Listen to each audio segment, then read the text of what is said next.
نحمده ونصلي ونسلم على رسوله الكريم فاما بعد اعوذ باللہ السمیع العلیم من الشیطان الرجیم بسم اللہ الرحمن الرحیم۔ پروگرام الرحیق المختوم کی 91ویں قسط کے ساتھ میں ہوں محمد عمر خان۔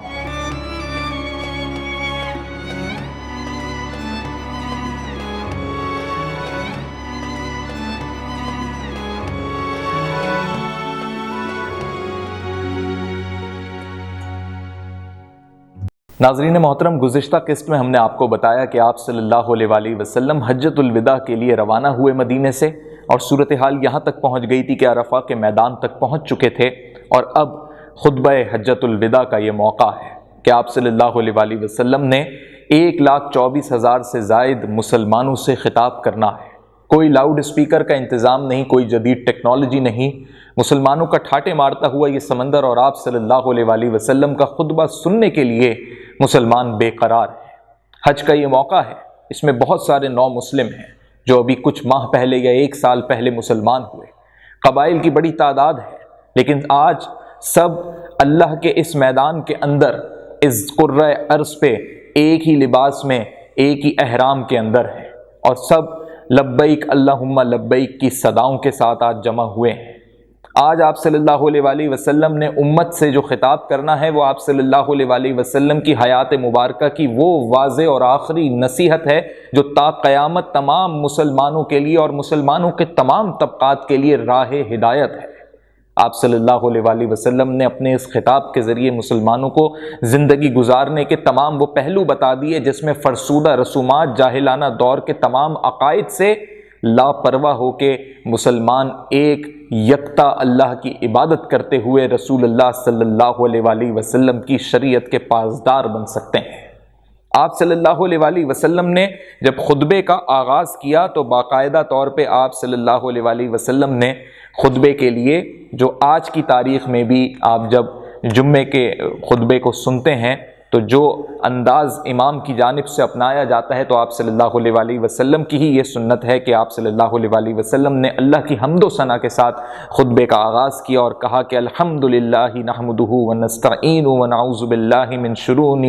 انفسنا ومن سیئات اعمالنا من یہدہ اللہ فلا مضل لہ ومن یضلل فلا ہادی لہ واشہد ان لا الہ الا اللہ وحدہ لا شریک لہ واشہد ان محمدا عبدہ ورسولہ۔ اس کے بعد تمام تعریفیں اللہ کی شان میں جب بیان کیں تو ساتھ یہ بتایا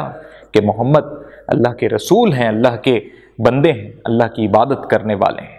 اور آپ صلی اللہ علیہ وآلہ وسلم نے بتایا کہ لوگوں اب میری بات، میری آواز غور سے سنو، چونکہ اتنا بڑا ٹھاٹے مارتا ہوا سمندر ہے مسلمانوں کا، تو آپ صلی اللہ علیہ وآلہ وسلم کی آواز جہاں تک نہیں جا رہی تھی تو جو صحابہ کرام وہاں موجود تھے جن کی آواز بلند تھی، جو سن رہے تھے، وہ آگے تک پہنچا رہے تھے۔ اس میں ربیعہ بن امیہ بن خلف رضی اللہ تعالیٰ عنہ اب یہ مسلمان ہو چکے ہیں اور اپنی بلند آواز کی وجہ سے لوگوں تک آپ کے اس خطبے کو، اس پیغام کو آگے پہنچا رہے تھے۔ آپ صلی اللہ علیہ وآلہ وسلم نے ابتدا میں ہی یہ بات کہہ دی تھی جس سے مسلمانوں کی آنکھوں میں زار و قطار آنسو جاری ہو گئے۔ آپ صلی اللہ علیہ وآلہ وسلم نے کہا لوگوں میری بات غور سے سنو، کیونکہ میں نہیں جانتا شاید اس سال کے بعد اس مقام پر تم سے کبھی مل سکوں،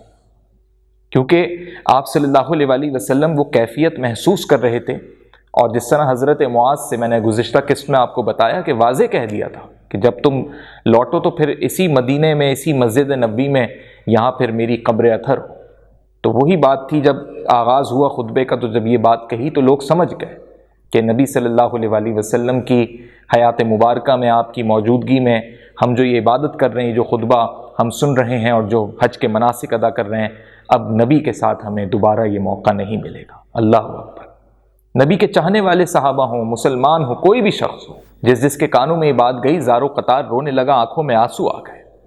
آپ صلی اللہ علیہ وآلہ وسلم نے خطبے کے آغاز میں یہ بھی کہا کہ ایک مسلمان پر دوسرے مسلمان کی جان، مال اور آبرو کی کیا حرمت ہے۔ آپ نے واضح کیا کہ تمہارا خون، تمہارا مال ایک دوسرے پر اسی طرح حرام ہے جس طرح آج کے دن کی، رواں مہینے کی اور موجودہ شہر کی حرمت ہے۔ سن لو کہ جاہلیت کی ہر چیز میرے پاؤں تلے رون دی گئی ہے، اور جاہلیت کے خون بھی ختم کر دیے گئے۔ ہمارے خون میں سے پہلا خون جسے میں ختم کر رہا ہوں وہ ربیعہ بن حارث کے بیٹے کا خون ہے۔ ناظرین کرام، جس کا ذکر کیا یہ بچہ بنو سعد میں دودھ پی رہا تھا، انہی ایام میں قبیلہ حذیل نے اسے قتل کر دیا تھا، اور جاہلیت کا سود ختم کرنے کی بھی رسول اللہ نے بات کی. یعنی رسول اللہ صلی اللہ علیہ وسلم نے بتا دیا کہ جو دور جاہلیت میں جو کچھ ہو چکا اب اس کا بدلہ نہیں لینا، اب وہ ساری چیزیں ختم ہو گئیں، اب اس کے بدلوں کی آڑ میں اب تم نے جاہلانہ رسومات کی طرف نہیں بڑھنا. آپ صلی اللہ علیہ وسلم نے جب دور جاہلیت کی ساری رسمیں ختم کرنے کا اعلان کیا، جب آپ صلی اللہ علیہ وسلم نے دور جاہلیت کے خون کے دعوے ختم کرنے کا اعلان کیا، تو لوگوں کو یہ بات سمجھ میں آ گئی کہ اب دور حاضر میں، یعنی جب ہم مسلمان ہو گئے تو ہمیں اب اپنے پرانے مذہب کی مشرکانہ رسومات کی کوئی ضرورت نہیں، نہ اس میں ہمیں پڑنا ہے. پھر ساتھ ہی جب رسول اللہ نے سود ختم کرنے کا اعلان کیا تو یہ بھی واضح کر دیا کہ دور جاہلیت میں بھی اگر کسی نے، دیکھیں مسلمان ہونے کے بعد تو سود حرام ہے ہی ہے، لیکن اگر دور جاہلیت میں مسلمان ہونے سے پہلے کا کوئی ایسا معاملہ ہے تو اس کو بھی اب ختم کر دیا گیا. چھوڑ دیجئے اگر کسی نے کسی کو سود کے اوپر کوئی رقم دی ہے. عالمی مساوات اور بھائی چارے کا بڑا اعلان آپ صلی اللہ علیہ وسلم نے اس طرح کیا کہ مسلمانوں کے درمیان مساوات کو قائم رکھنے، بالخصوص اخوت اور بھائی چارگی کو قائم رکھنے کے لیے اللہ کے رسول نے فرمایا کہ لوگو، اللہ نے تمہیں ایک مرد اور ایک عورت سے پیدا کیا ہے اور تمہاری قومیں اور برادریاں بنا دی تاکہ تم ایک دوسرے کی صرف شناخت کر سکو، لیکن ان برادریوں کے اوپر، ان قبائل کے اوپر اور ان شناخت کے اوپر ایک دوسرے کو اپنے سے برتر یا کمتر نہ کہنا. اور لوگوں، تمہارا رب بھی ایک ہی ہے اور تمہارا باپ بھی ایک ہی ہے، یعنی تم ایک باپ سے پیدا ہوئے ہو اور تمہارا اللہ ایک ہے، لیکن خدا کو تم اپنا باپ نہ سمجھنا. اسی طرح اللہ کے نبی نے کہا کہ کسی عربی کو نہ کسی اجمی پر فضیلت ہے، نہ اجمی کو عربی پر، نہ کالے کو گورے پر، نہ گورے کو کالے پر، کیونکہ عرب میں یہ بہت زیادہ تھا کہ جو اجلی رنگت کا تھا وہ کالی رنگت والوں کو، سیاہ فام کو اہمیت نہیں دیتا تھا، غلام بنا کے رکھتا تھا. اور اللہ کے رسول نے کہا کہ اگر اللہ کے نزدیک کسی کا کوئی اعلیٰ مقام ہے تو وہ تقویٰ ہے، عبادت ہے. جو جتنا متقی ہے، اللہ سے جتنی عبادت کے ساتھ، خلوص کے ساتھ، اور اللہ کے دین میں جتنا لوگ زکوٰۃ، صدقات کریں گے، یہی وہ تقویٰ کی بنیاد ہے کہ اللہ اور اس کے رسول کے لیے جو لوگ اپنا جان اور مال صرف کریں گے، محنت کریں گے دین کے کاموں میں، نماز کی پابندی سے ادائیگی کریں گے، روزے رکھیں گے، صدقات دیں گے، زکوٰۃ خوش دلی کے ساتھ دیں گے، پروردگار کے پیغام کو عام کریں گے، اور اگر اپنی استعداد رکھتے ہیں اور حج بھی ادا کریں گے، عمرے بھی ادا کریں گے، تو یہی وہ لوگ ہیں جو متقی ہیں، اور اللہ اپنے ان لوگوں کو جنت میں داخل کرے گا.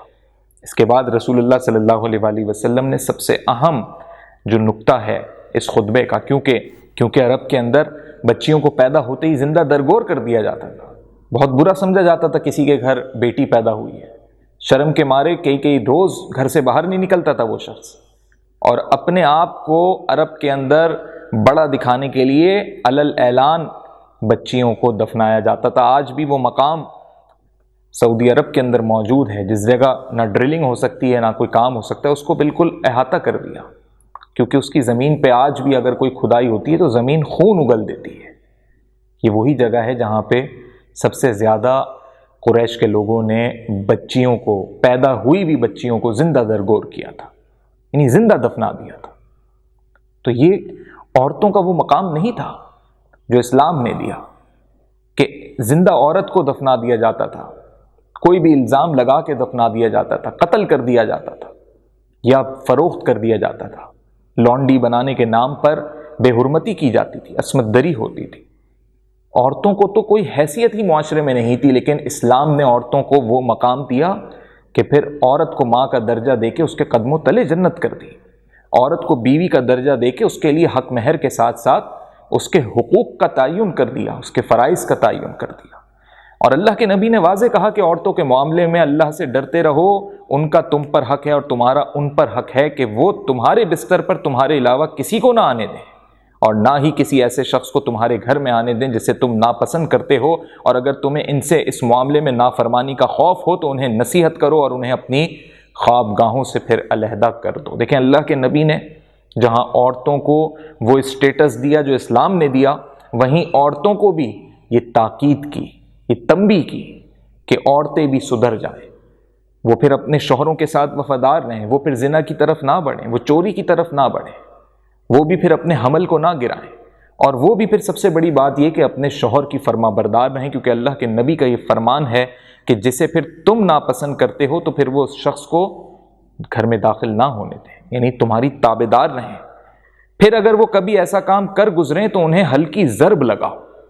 اللہ کا نبی یہ بھی فرما رہا ہے، ان کا تم پر حق ہے کہ تم انہیں اچھا کھلاؤ، اچھا پہناؤ، اور یہ بھی تمہارا فرض ہے بحیثیت آدمی، بحیثیت شوہر، کہ تم اپنے گھر کی عورتوں کو، چاہے بہن ہو، بیٹی ہو، بیوی ہو یا ماں ہو، ان کو اچھا کھلاؤ، اچھا پہناؤ۔ تم نے ان سے اللہ کی امان اور اس کے ساتھ کیے ہوئے وعدے کے ساتھ نکاح کیا اور ان کو اللہ کے نام پر حلال کیا ہے، یعنی نکاح کے ذریعے اللہ نے انہیں یہ مقام اور یہ درجہ دیا۔ اسی کے ساتھ اللہ کے رسول نے فرمایا کہ زنا کی سزا کیا ہوگی، یعنی اگر کوئی زنا کرے گا تو بچہ اس کا ہے جس کے بستر پر پیدا ہوا، اور زانی کے لیے پتھر اور اس کا حساب تو اللہ ہی کے سپرد ہے۔ اور قرآن نے بھی واضح کر دیا کہ اگر وہ شخص شادی شدہ ہے تو اس کی سزا کیا ہے زنا کی، اور اگر وہ شخص غیر شادی شدہ ہے تو اس کی زنا کی سزا کیا ہے، بشرط یہ کہ اس میں گواہ ہو۔ ناظرین کرام، اللہ کے رسول نے امانت اس کے مالک کو لوٹانا ضروری قرار دیا۔ اس کو لوٹائے بغیر اگر کوئی اس دنیا سے چلا جائے گا یا قرضہ لوٹائے بغیر بھی، تو اللہ کے رسول کی حدیث بھی ہے اس بارے میں کہ اللہ اس کی اتنی آسانی سے بخشش نہیں کرے گا، کیونکہ وہ مال جو اس نے قرض حسنہ یا امانت کے طور پہ رکھا ہے تو اس کو لوٹانا پڑے گا۔ ناظرین کرام، غلاموں کے لیے آپ صلی اللہ علیہ وآلہ وسلم نے اس خطبے میں بڑی بات کہی کہ تمہارے غلام وہ کہ جو تم خود کھاؤ تو پھر ان کو وہی کھلاؤ، اور جو خود پہنو تو وہی ان کو پہناؤ۔ لیکن آج کے دور میں کیا ہو رہا ہے؟ آج کا دور غلاموں کا دور تو نہیں، لیکن نوکر چاکروں کا دور ضرور ہے۔ لوگ اپنے لیے خدمت گزار نوکر بھی رکھتے ہیں، انہیں ایک تنخواہ بھی دیتے ہیں، لیکن بہت سے ایسے معاملات ہیں اس دنیا میں کہ مسلمان گھرانے ایسے نوکروں کے ساتھ سلوک کرتے ہیں جو غیر انسانی سلوک ہے۔ ان کو ان کی خدمت کے عین مطابق رقم نہیں ملتی، جس کی وجہ سے انہیں اس بات کا احساس ہوتا ہے کہ ان کے ساتھ یہ ناروا سلوک ہو رہا ہے۔ اللہ کے رسول نے اس بات کو سخت ناپسند فرمایا کہ غلام کو ہرگز اپنا غلام نہیں سمجھو، وہ ایک آزاد انسان ہے اور وہ بھی اللہ کا بندہ ہے۔ اللہ کی نظر میں غلام یا غلام کا مالک یہ دو کوئی علیحدہ درجات نہیں، اللہ تو تقوی کی بنیاد پہ دیکھتا ہے۔ لیکن اگر کوئی شخص حالت تنگی کی وجہ سے، غربت کی وجہ سے، مفلسی کی وجہ سے کسی کا نوکر بن گیا، کسی کی غلامی میں چلا گیا، یا اگر وہ خود سے خدمت اپنی پیش کر رہا ہے رقم کے عوض، تو اس کو رقم اس کی یعنی اجرت اتنی تو دی جائے کہ جیسے تم کھاتے ہو اس حساب سے پھر اس کو ادا کرو کہ وہ بھی وہی کھانا کھائے، کہ جو تم پہنتے ہو پھر وہ شخص بھی وہی پہن سکے، اس کی بھی قوت خرید اتنی ہو جتنا تم خرید سکتے ہو، یا کم از کم وہ تمہاری دی ہوئی رقم سے مطمئن رہے۔ اللہ کے رسول صلی اللہ علیہ وآلہ وسلم نے ختم نبوت کے بارے میں بڑی واضح نصیحت کی کہ سن لو اے مسلمانوں، میرے بعد نہ تو کوئی نبی آئے گا اور نہ ہی تمہارے بعد کوئی نئی امت آئے گی۔ اپنے رب کی عبادت کرتے رہنا، روزے رکھنا، 5 وقت کی روزانہ نماز ادا کرنا یہ فرض ہے۔ اللہ کے رسول کا فرمان ہے، حدیث میں موجود ہے کہ جب انسان مرے گا اور جب اس سے سوالات شروع ہوں گے آخرت کے روز، تو سب سے پہلا سوال نماز سے متعلق ہوگا۔ اور ناظرین کرام، اللہ کے رسول نے حج کے حوالے سے بھی تاکید کی کہ اگر لوگ استطاعت رکھتے ہیں تو حج کریں اور جوانی میں کریں، کیونکہ سب سے خوبصورت بات اس پورے حج کے تمام مناسک کی یہ ہے کہ یہ ایک پوری قوت والی عبادت ہے کہ طاقت کے ساتھ عبادت کریں، قوت کے ساتھ۔ اس میں آپ نے صفا مروہ کے چکر لگانے ہیں، اس میں آپ نے طواف کرنے، دوڑنا ہے، اس میں آپ نے قیام کرنا ہے، موسم کی آپ نے گرمی اور شدت کو بھی جھیلنا ہے۔ تو یہ ہی وہ جوانی کی طاقت ہے جس میں آپ حج کر سکتے ہیں۔ لیکن امر یہ ہے کہ لوگ حج کو اپنی زندگی میں اختتامی دنوں پر لے جاتے ہیں۔ اس کی ایک بڑی وجہ یہ رہتی ہے کہ عام فہم طور پہ لوگ کہتے ہیں کہ پیسہ جمع نہیں ہوا، یا دوسری یہ رہتی ہے کہ زندگی کے معمولات میں اتنے مصروف رہے کہ وقت نہیں ملا۔ لیکن حقیقی مزہ اس عبادت کا حج کا یہ ہے کہ جوانی میں کریں۔ ناظرین کرام، اللہ کے رسول نے کتاب اللہ کی مضبوطی کے ساتھ پیروی کا حکم دیا اور کہا کہ اللہ کی رسی کو مضبوطی سے تھامے رکھو، فرقوں میں مت بٹنا، ایک اللہ کو ایک مانو، اللہ کے رسول کو آخری پیغمبر مانو اور میں تمہارے درمیان ایسی چیز چھوڑے جا رہا ہوں جس کو اگر تم مضبوطی سے پکڑ لو تو تم کبھی گمراہ نہیں ہوگے، اور وہ قرآن مجید ہے۔ اللہ کے رسول نے وارثوں کے لیے کہا کہ وصیت کی کوئی ضرورت نہیں، وارثوں کے حقوق اللہ نے پہلے ہی وراثت میں طے کر دیے ہیں جو شریعت محمدی کے تحت ہیں۔ مال خرچ کرنے کے روزمرہ طریقوں کے بارے میں رسول اللہ نے فرمایا کہ میری بات غور سے سنو تاکہ تم صحیح زندگی گزار سکو، خبردار کبھی ظلم نہ کرنا، خبردار کبھی ظلم نہ کرنا، خبردار کبھی ظلم نہ کرنا۔ اللہ اکبر۔ لیکن ناظرین کرام، کوئی شخص مال خرچ کر کے کیسے ظلم کرتا ہے؟ یعنی اسراف، بیجا مال کو خرچ کرنا، ضرورت سے زیادہ بڑھ کے خریداری کرنا، معاشرے میں یہ دکھانا کہ ہم بہت امیر ہیں، یہ ظلم ہے معاشرے میں۔ 3 دفعہ اللہ کے رسول نے کہا ظلم نہ کرنا۔ آپ صلی اللہ علیہ وسلم کی حیات مبارکہ کے یہ واقعات ہیں جس پہ آپ صلی اللہ علیہ وسلم نے منع فرمایا کہ اگر پھل بھی کھا رہے ہو تو اس کے چھلکے باہر نہ پھینکو کہ پڑوس کے بچے دیکھ کے مچلیں گے۔ آپ نہیں جانتے کہ دوسرے کی مالی کیفیت کیا ہے۔ اللہ کا رسول اس دور میں یہ بات کہہ رہا ہے جو آج سے 1450 سال پہلے کا خطبہ اور باتیں۔ انسانی فطرت آج بھی وہی ہے۔ آج بھی مسلمانوں کو اس بارے میں سوچنا ہوگا، اور اللہ کے رسول نے کہا کہ قرض ادا کیا جائے، لی ہوئی چیز واپس کی جائے، تحفے کا بدلہ کرنا چاہیے، اور ضامن تاوان کا ذمہ دار ہے۔ یعنی اگر کوئی شخص کسی کے لیے ضمانت لے گا اور اگر وہ نہیں پوری ہو پا رہی تو پھر وہی ذمہ دار ہے، اور تحفے کا بدلہ ادا کرنا چاہیے۔ یہ معاشرے میں محبت پھیلاتا ہے، آپس میں رشتہ دار ہوں، پڑوس ہوں، جان پہچان کے احباب کے لوگ ہوں، تو جب اپنی حیثیت کے مطابق موقع لگے تو ایک دوسرے کے ساتھ تحفے تحائف کا تبدیلی کرتے رہنا چاہیے، تبادلہ ہوتے رہنا چاہیے۔ آپ صلی اللہ علیہ وسلم نے فرمایا کہ عورت کے لیے جائز نہیں کہ وہ اپنے شوہر کے مال میں سے اس کی اجازت کے بغیر کوئی چیز کسی کو دے دے۔ اللہ اکبر۔ حضور نے تو اپنی حیات مبارکہ میں اور اس خطبے کے ایک نقطہ مسلمانوں کا پورے معاشرے کا ایک بہترین نظام بتا رہا ہے۔ آج کے دور میں اگر ناظرین کرام طلاقوں کی بڑی بنیادی وجہ ہے تو وہ یہی ہے کہ خواتین، عورتوں کا اپنی ضروریات زندگی کے تحت جو پیسوں کا اور رقم کا مطالبہ ہے وہ مکمل نہیں ہوتا۔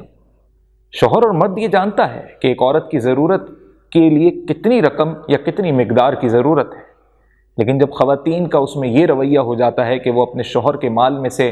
اپنے گھر والوں کو یا کسی بھی طریقے سے دوسری جگہ پر اس مال کو تقسیم کرنا چاہیں، دینا چاہیں، تو یہ وہ موقع ہے جس پر آپ صلی اللہ علیہ وسلم نے فرمایا کہ اس میں شوہر کی اجازت کی تمہیں ضرورت ہے، یا بغیر پوچھے شوہر کی غیر موجودگی میں، کیونکہ شوہر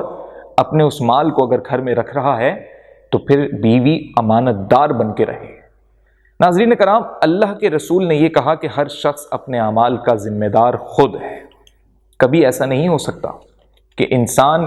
کچھ اور اعمال کر کے کہے کہ اس کا ذمہ دار، اس کا گناہ تو میرے فلانے پر ہے، میرے اس پر ہے، میرے اس جاننے والے پر ہے۔ ایسا ہو ہی نہیں سکتا۔ جس کا عمل ہے وہ خود ذمہ دار ہے۔ باپ کے عمل کا بیٹا ذمہ دار نہیں ہے، نہ بیٹے کے عمل کا ذمہ دار باپ ہے۔ اطاعت امیر کے بارے میں آپ صلی اللہ علیہ وسلم کا بڑا فرمان ہے جو دور حاضر میں مسلمانوں کو سمجھنا ہوگا، اور وہ یہ ہے کہ اس خطبے میں آپ صلی اللہ علیہ وسلم نے کہا کہ اگر ایک حبشی غلام بھی تمہارا امیر بنا دیا جائے اور وہ تم میں کتاب اللہ کا نظام قائم کرے تو اس کی بات سنو اور اطاعت کرو، کیونکہ اگر تم اپنے امیر کی اطاعت نہیں کرو گے تو اس کی بڑی وعید اور اس کا بڑا عذاب ہے۔ اللہ کے رسول نے کہا کہ اب مکے میں کبھی شیطان کی پوجا، پرستش اور تا قیامت ایسا کچھ بھی بت پرستی سے متعلق نہیں ہوگا، اور نہ کسی کو پیروی کرنے کی ضرورت ہے۔ اور آج الحمدللہ ناظرین کرام، بت پرستی ہو یا کوئی بھی اس قسم کا معاملہ ہو جو شیطانی مذاہب سے متعلق تھا، الحمدللہ مدینہ، مکہ اور اہل عرب اس سے پاک ہے۔ ناظرین کرام، آپ صلی اللہ علیہ وسلم نے دجال کے فتنے کا ذکر کیا اور کہا کہ دجال کا فتنہ ضرور آئے گا۔ اللہ نے کوئی نبی ایسا نہیں بھیجا جس نے اپنی امت کو دجال سے نہ ڈرایا ہو۔ حضرت نوح نے بھی ڈرایا تھا، اور ان کے بعد آنے والے تمام نبیوں نے بھی، اسی طرح رسول اللہ صلی اللہ علیہ وسلم نے بھی ڈرایا، تاکہ لوگ اس پیغام کو آگے پہنچاتے رہیں، اور جس دور اور جس نسل کے پاس دجالی فتنہ نمودار ہو وہ اپنے ایمان کی پختگی سے اس کا مقابلہ کرے۔ آپ صلی اللہ علیہ وسلم نے خطبے کے دوران کہا کہ کسی مسلمان کو بلا وجہ قتل کرنے والا اسلام سے خارج ہو جاتا ہے، کہ کوئی مسلمان اگر کسی دوسرے مسلمان کو بلا وجہ قتل کرے جس نے کوئی جرم نہیں کیا، جس پر قتل بنتا نہیں تھا، لیکن اس نے اپنی ذاتی انات اور اپنا بدلہ لینے کے لیے حسد میں یا کسی بھی وجہ سے قتل کیا جو بنتا نہیں تھا، تو پھر وہ اسلام سے خارج ہے۔ اور اسی طرح پھر اس کو احساس ہو تو پھر وہ قصاص ادا کرے، دیت ادا کرے، یا پھر مقتول کے ورثہ اگر انصاف کے تحت سزا مانگے تو پھر اس شخص کو سزا ہوگی اس کی ریاست کے قوانین کے مطابق۔ اسی طرح ناظرین کرام، آپ صلی اللہ علیہ وآلہ وسلم نے بنیادی بات بدعت سے متعلق کی کہ اگر کوئی شخص دین میں تبدیلی کرتا ہے، دین میں خود سے بڑھ کے کوئی کام کرتا ہے جو اللہ کے رسول نے نہیں بتایا، اور وہ پھیلاتا ہے اسے کہ امت کے اندر وہ چیز دین سمجھی جانے لگے کہ یہ تو دین ہے، جیسے یہ اپنے عقیدے کو دین کا روپ دینا، اللہ اکبر، یہ بدعت ہے۔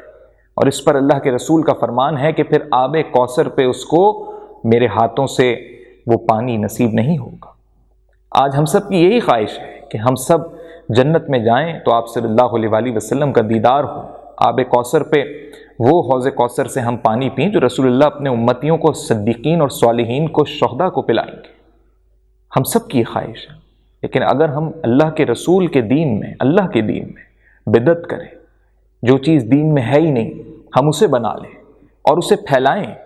ہم اسے اپنے عقیدے کے نام پہ کیوں نہ پھیلائیں، لیکن اس کا نتیجہ کیا ہے کہ رسول اللہ کی طرف سے اس شخص کے لیے پھر آب کوثر کی کوئی ضمانت نہیں۔ رسول اللہ صلی اللہ علیہ وآلہ وسلم نے کہا اس خطبے کے دوران کہ اگر تم سے میرے متعلق پوچھا جائے تو تم لوگ کیا کہو گے؟ صحابہ نے کہا ہم شہادت دیتے ہیں کہ آپ صلی اللہ علیہ وآلہ وسلم نے ہمیں تبلیغ کر دی، پیغام پہنچا دیا، خیر خواہی کا حق ادا کر دیا۔ یہ سن کر آپ صلی اللہ علیہ وآلہ وسلم نے اپنی انگلی شہادت کی آسمان کی طرف اٹھائی اور یہ کہا کہ اے اللہ گواہ رہنا کہ میں نے تیرے دین کا، تیرا پیغام آج تیرے لوگوں تک پہنچا دیا، اور اس کا اقرار ان مسلمانوں نے، تیرے بندوں نے کر لیا۔ ناظرین کرام، اسی موقع پر جب اختتام ہو رہا تھا اس خطبے کا اور آپ صلی اللہ علیہ وآلہ وسلم نے اللہم اشہد کہا، تو میدان عرفات میں ہی سورہ مائدہ کی آیات کا نزول ہوا کہ الیوم اکملت لکم دینکم واتممت علیکم نعمتی ورضیت لکم الاسلام دینا۔ اور اس کا ترجمہ یہ ہے کہ آج میں نے، یعنی اللہ فرما رہا ہے کہ میں نے تمہارے لیے، اپنے رسول سے فرما رہا ہے کہ اے رسول تمہارے لیے تمہارے دین کو مکمل کر دیا، اپنی نعمتیں تم پر تمام کر دیں اور تمہارے لیے دین اسلام کا انتخاب کیا۔ تو حضرت ابو بکر صدیق رضی اللہ تعالیٰ عنہ، حضرت عمر فاروق رضی اللہ تعالیٰ عنہ یہ آیت سنی تو زار و قطار رونے لگے۔ صحابہ نے پوچھا کہ یا عمر کیا ہوا، آپ اتنا کیوں رو رہے ہیں؟ تو حضرت عمر نے کہا کہ اس لیے کہ کمال کے بعد زوال ہی تو ہے، یعنی انہوں نے یہ سمجھ لیا کہ آج اللہ نے جب اس وحی کے ذریعے اپنی ساری چیزیں نبی پاک صلی اللہ علیہ وآلہ وسلم پہ مکمل کر دیں اور امت مسلمہ کے لیے دین اسلام کو منتخب کیا، امت کو نبی صلی اللہ علیہ وآلہ وسلم عطا کیے، تو اب اللہ کی طرف سے مکمل ہو گیا، اب مسلمانوں نے محنت کرنی ہے۔ اور ساتھ ہی حضرت عمر کا اس سے متعلق یہ بھی ایک معاملہ تھا کہ انہیں محسوس ہو رہا تھا کہ اب نبی ہمارے درمیان نہیں ہوں گے۔ خطبے کے بعد حضرت بلال رضی اللہ تعالیٰ عنہ نے اذان اور پھر اقامت کہی تو رسول اللہ نے ظہر کی نماز پڑھائی، اور اس کے بعد حضرت بلال نے پھر اقامت کہی تو نماز عصر پڑھائی، اور ان دونوں نمازوں کے درمیان کوئی اور نماز نہیں پڑھی۔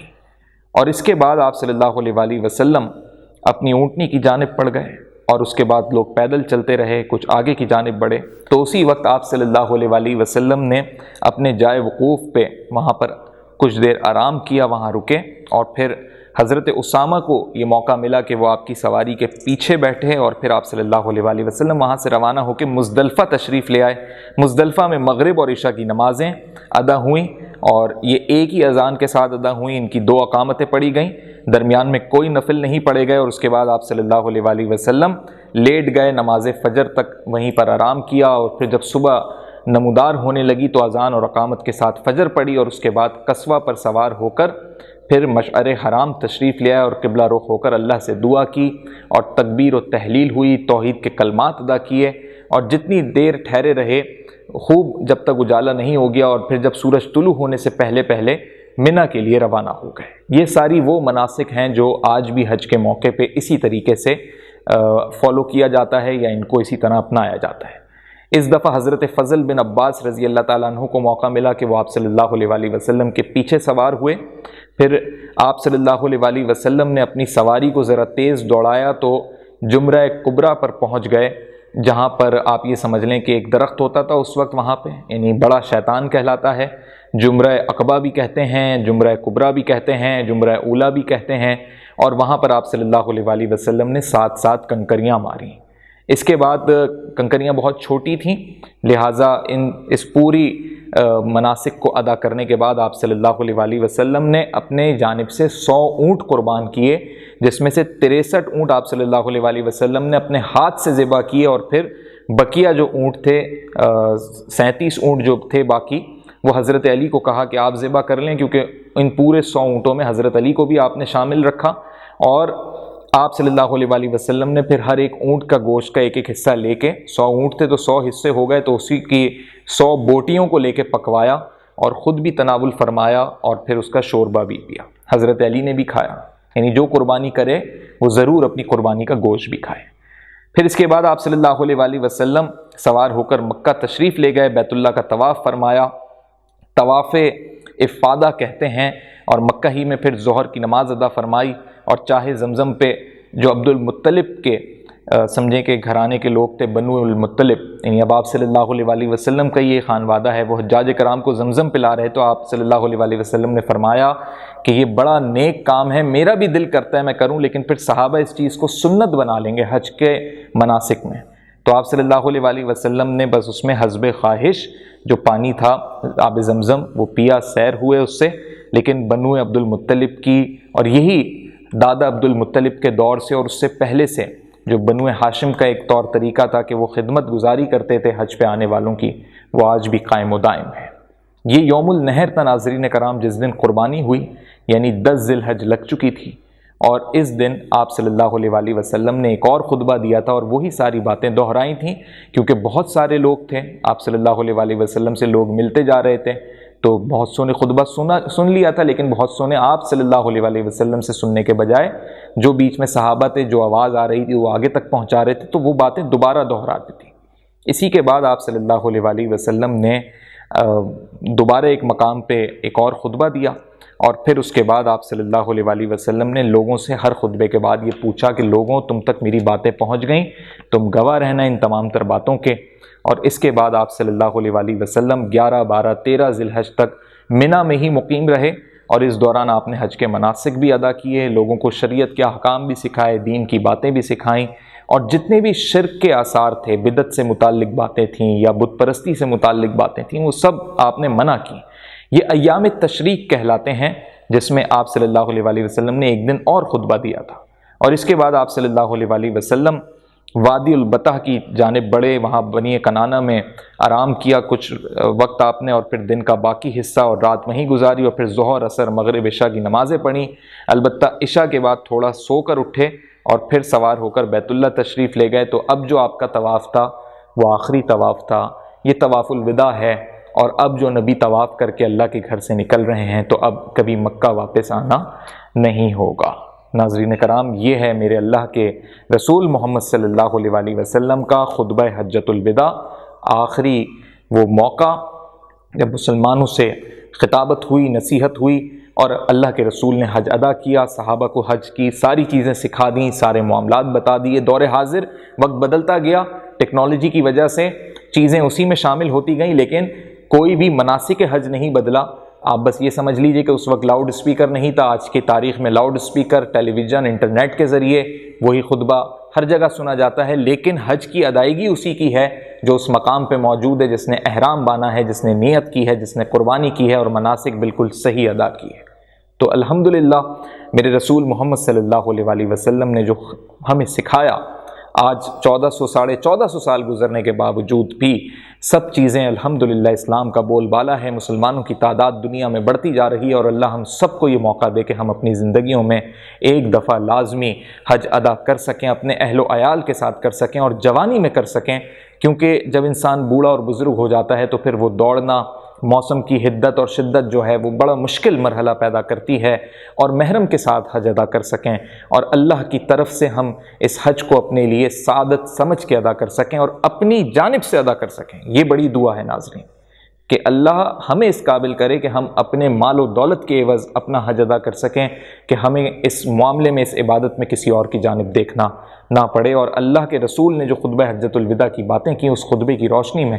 ہم سب اپنی زندگیوں کو بہتر سے بہتر بنا سکیں۔ تو اس قسط میں ہم نے خطبہ حجۃ الوداع اور ساتھ ہی حج کے کچھ مناسک کا ذکر کیا جو اللہ کے رسول نے ادا کیے، اور اب اگلی قسط میں ہم بتائیں گے کہ آخری ایک فوجی مہم ابھی رہتی ہے جو اللہ کے رسول خود تو شریک نہیں ہوئے، لیکن اس میں ایک سرایہ کہہ لیں یا آپ صلی اللہ علیہ وآلہ وسلم کی طرف سے ایک مہم یا لشکر گیا، تو وہ کیا تھی، اس آخری فوجی مہم کا ہم ذکر اگلی قسط میں بیان کریں گے۔ اس قسط میں بیان کرتے ہوئے جانے انجانے میں اگر مجھ سے کوئی غلطی سرزد ہوئی ہے تو میں اللہ کے حضور معافی کا طلبگار ہوں۔ السلام علیکم ورحمۃ اللہ۔